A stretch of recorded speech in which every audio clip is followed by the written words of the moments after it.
What's up, everybody? Welcome to Make Things Tiny. My name is Mick, and today I'm talking to Michele and Melissa. Michele and Melissa are the owners of MS Tiny Homes. MS Tiny Homes is a tiny house company based out of New Jersey. They're going to talk a little bit about their backstory, what inspired them to create the company, and then they're also going to give us a tour. So I'm super excited for you guys to see their model tiny house. It's called Stormie. I'm excited for you guys to learn from them and just learn more about a builder and designer. So if you're new to the channel, please do take time to subscribe. It helps me out a ton. It helps me continue to grow this awesome community of people who are super passionate about tiny homes and just learning about all things tiny. If you tap the notification bell, you'll find out when I drop new videos. I drop new videos every single week. So, all right, let's get into it. Let's talk about tiny houses and let's check out their model tiny home.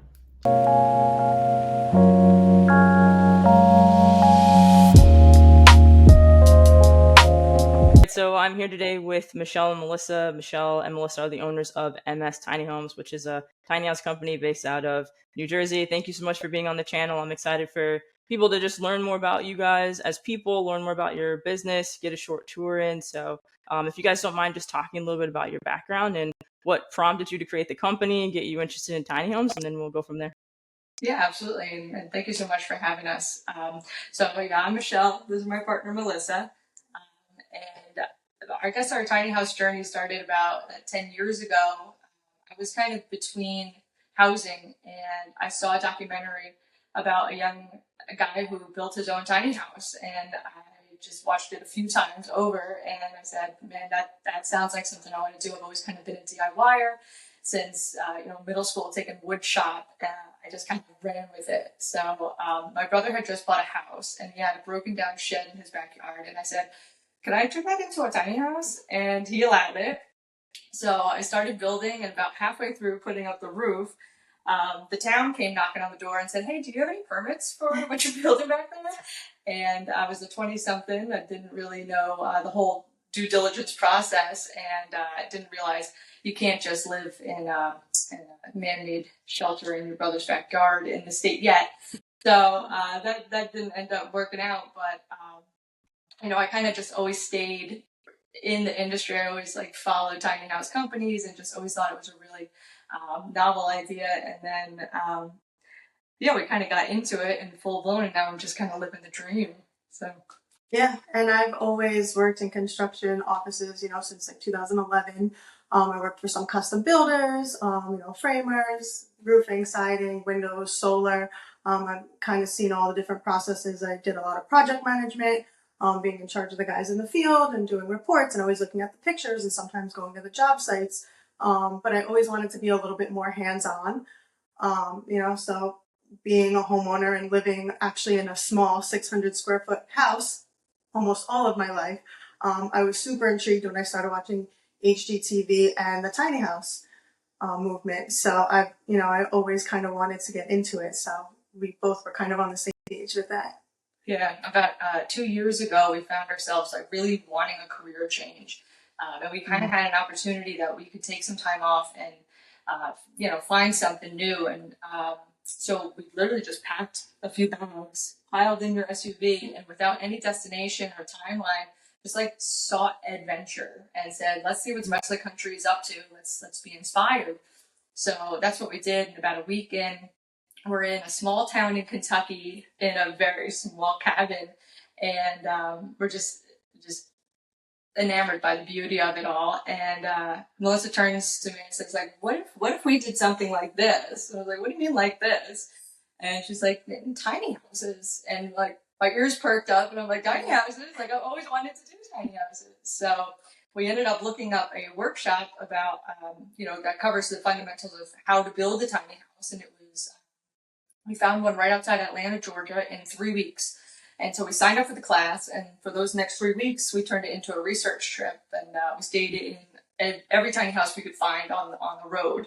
So yeah, we stayed in all different kinds of tiny spaces, tiny houses on wheels, and people's backyards, and communities, container homes, anything that we could just be inside tiny houses and study how they were made and the things that we loved and the things that we would do differently, how they use, the small spaces.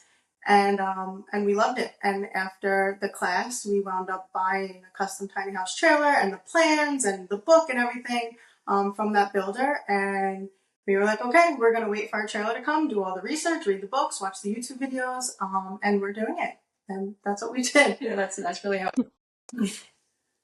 That's awesome though. I feel like you really sort of like dove in head first, like doing all the research, and I feel like every tiny house you stayed in is like some, little piece of your story, and then also could be like, I don't know, there's a lot of like design inspiration, like just when you look at tiny houses. So, being able to go and travel and like stay in a bunch of different ones, like every tiny house is so different. So I can see where all that would really like inform your sort of like overall plan and like approach to like running your business. So I think that's really cool. I think it's an awesome story. How long ago did you officially start the company?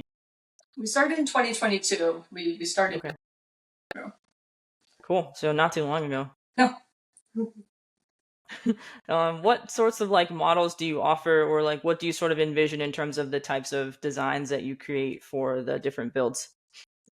Yeah, we just put our models page together on our website, and we have everything from an 80 square foot shelter that's really just kind of an emergency, um, housing situation to we kind of maxed out at 24, which is the model that we built, and that's really just because of limitations of where we're building. Mhm. But what we really found in doing that is it was great to make the models, but it was almost hard in a way to not know who your end user was. And Right. like what they needed the space for, because when you have such a small footprint, every square foot matters, and it should be kind of very unique for your end user, So I think if I built a tiny house, it would have a lot of shoe storage and like, that's not necessarily the case for everyone. So that's really what we love about the business that we're building right now, is that custom design aspect of it. We really want to meet the person and understand what they like doing and how the space is going to really function for them. And then just making a custom design on that. So our models are up there, but they're almost like springboards and a starting point for making a much more custom, plan for somebody. Mhm. No, I think that's great. I think that's cool though. The shelter model, I like that idea because I feel like more companies are trying to get involved in sort of like tackling homelessness and like offering options for cities, to create spaces for people, just to have like a safe place to sleep every night. So I feel like that's a really cool option too. And honestly, like 24 feet is still a lot of footage, still a lot of square footage. Like it's in terms of like lengthwise. So I think that that's a good size for people too, especially people that want to travel and take their tiny house on the road. So I think that that's a good size for anyone that's interested in sort of doing what you guys did, where you just sort of drive around the country and like, stop at different places, or if you work from home, like I think that's a great size too. Yeah, 100%. Yeah, we found. I mean, it's much more roomy than you think. It's like, well, we could probably do this. Not too bad. Yeah, it's awesome. It looks great. Do you mind like showing us around, like taking us on a little tour? Okay, so this is Stormie. We went with a very modern farmhouse, black and white, white shiplap walls. We have the butcher block countertops. This cute little pull out here for extra counter space for prepping, or if you wanted to pull up some stools and sit there. White shaker cabinets. We did an oversized sink, a little cooktop. On the other side, we have a pretty decent sized fridge, a little bit of extra countertop space here with the drawers, and some built-in storage in the stairs. Also, a wall up here for the TV. So that's out of the way. I could fit a pretty good sized TV. Some built-in storage here. You could take the wood out for the racks for different sizes. Pocket door to the bathroom. And then we have a pretty decent size bathroom in here with a standard sink, vanity, toilet, and some more of the custom little nooks in there to put some of your toiletries and such. And then we have a pretty big 36 by 36 shower and a washer and dryer combination unit.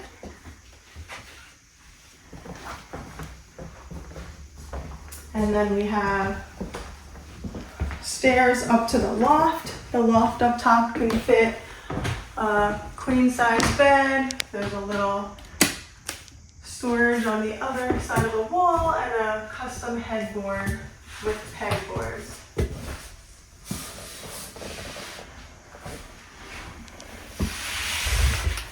This was a cool feature we wanted to include because there was no room for a side table, so we wanted to make something a little bit more integrated and also, of course, customizable. So put this little together. That was a fun one. Slide my way on out.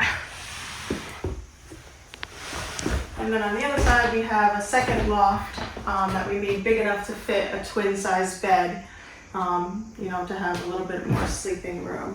And then underneath it would be where you would put a couch, whether just a regular sofa, a little sectional, or a pull-out sofa for more sleeping, and then the ladder that's removable, so you can put it on either side of the bar, or you can completely remove it. So I only have like two questions left for you all. One of them is, since you've just started the company recently, I was just wondering what's sort of like the biggest thing that you've learned thus far, as you've sort of gone on this journey over the past 2 years.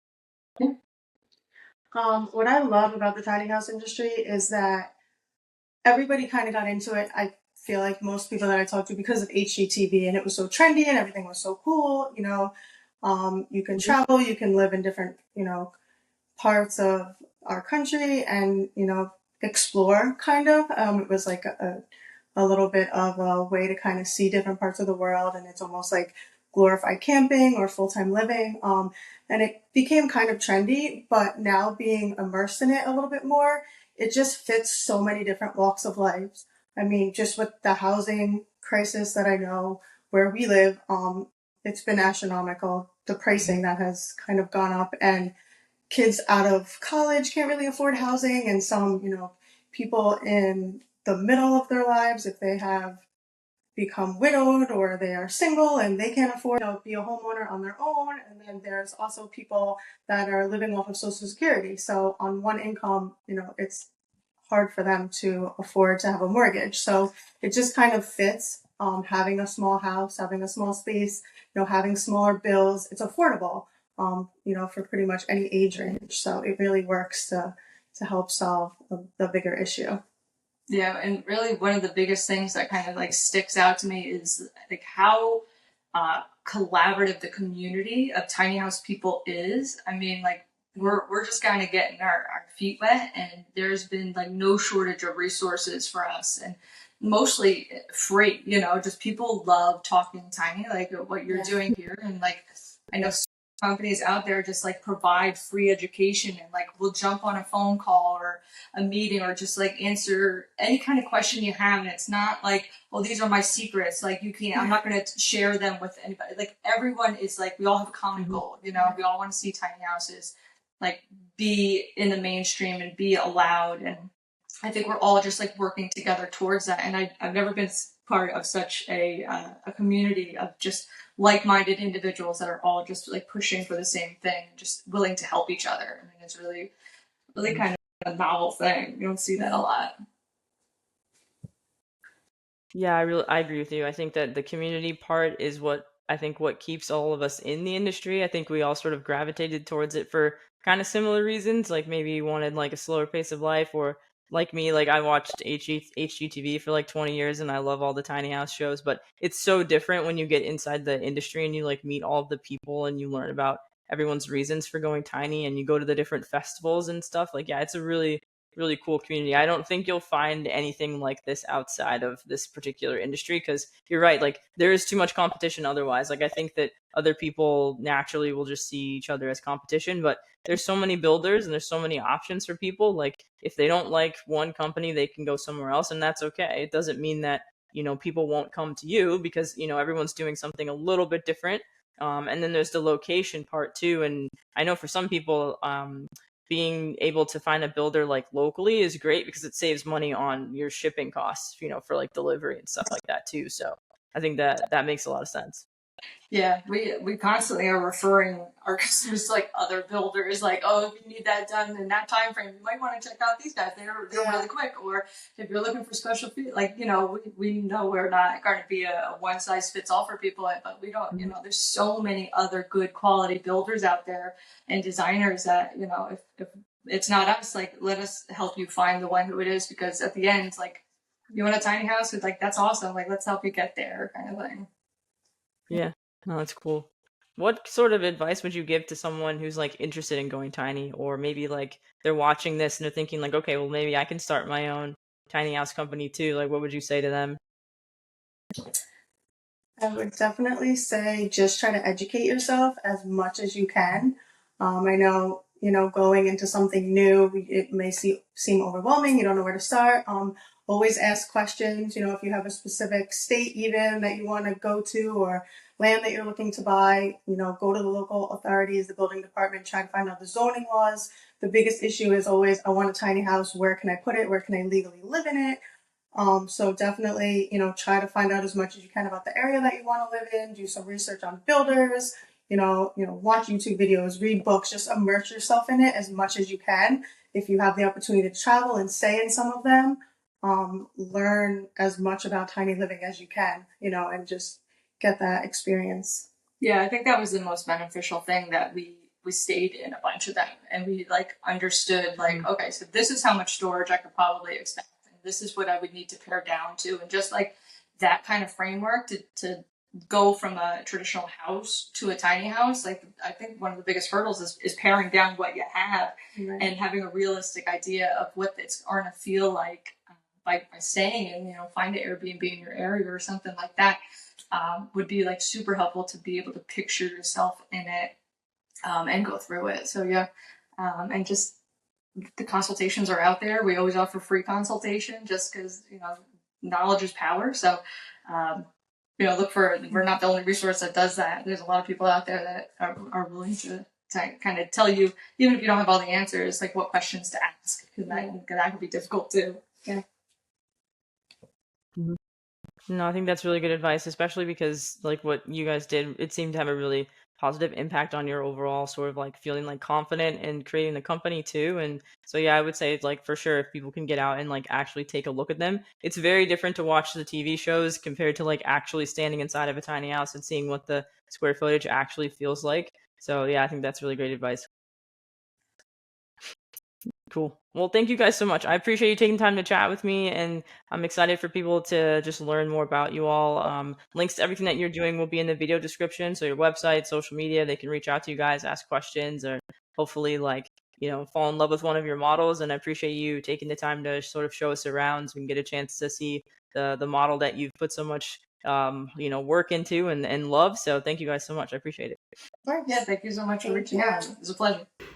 All right, so that's my conversation with Michele and Melissa. I appreciate them taking the time to talk to us about sort of their experience, what inspired them to sort of hit the road and learn about tiny houses as much as they can, taking the workshops, staying in a bunch of different tiny houses. They're a really great example of what anyone should do if they're interested in going tiny, just learning more about tiny houses, checking out the festivals, but especially if you're interested in building tiny homes, just learning more about sort of like what goes into designing one, doing a workshop, taking a class, reaching out to people. The community is super open. And then also it's really awesome to see the design of their tiny house, their model tiny house. It's really great. I love the exterior. I like the size of it. All of the finishes seem really high end. I really love the pine tonneau roof ceiling. Like that's something I really love a lot. So I appreciate them taking time to sort of like show us their model too. If you're interested in learning more about them, I encourage you to reach out to them. Their website's in the video description. Their Instagram as well is in the video description, so you can reach out to them on Instagram or check out their website and reach out to them as well too. So thank you again, Michele and Melissa, for taking the time to chat with us. Thank you all so much for watching this video, for being a part of the channel. Please take time to subscribe if you're new. You can tap the notification bell so you find out when I drop new videos. It helps grow the community that we're creating here. And as always, don't forget to think tiny. I'll see you guys in the next one.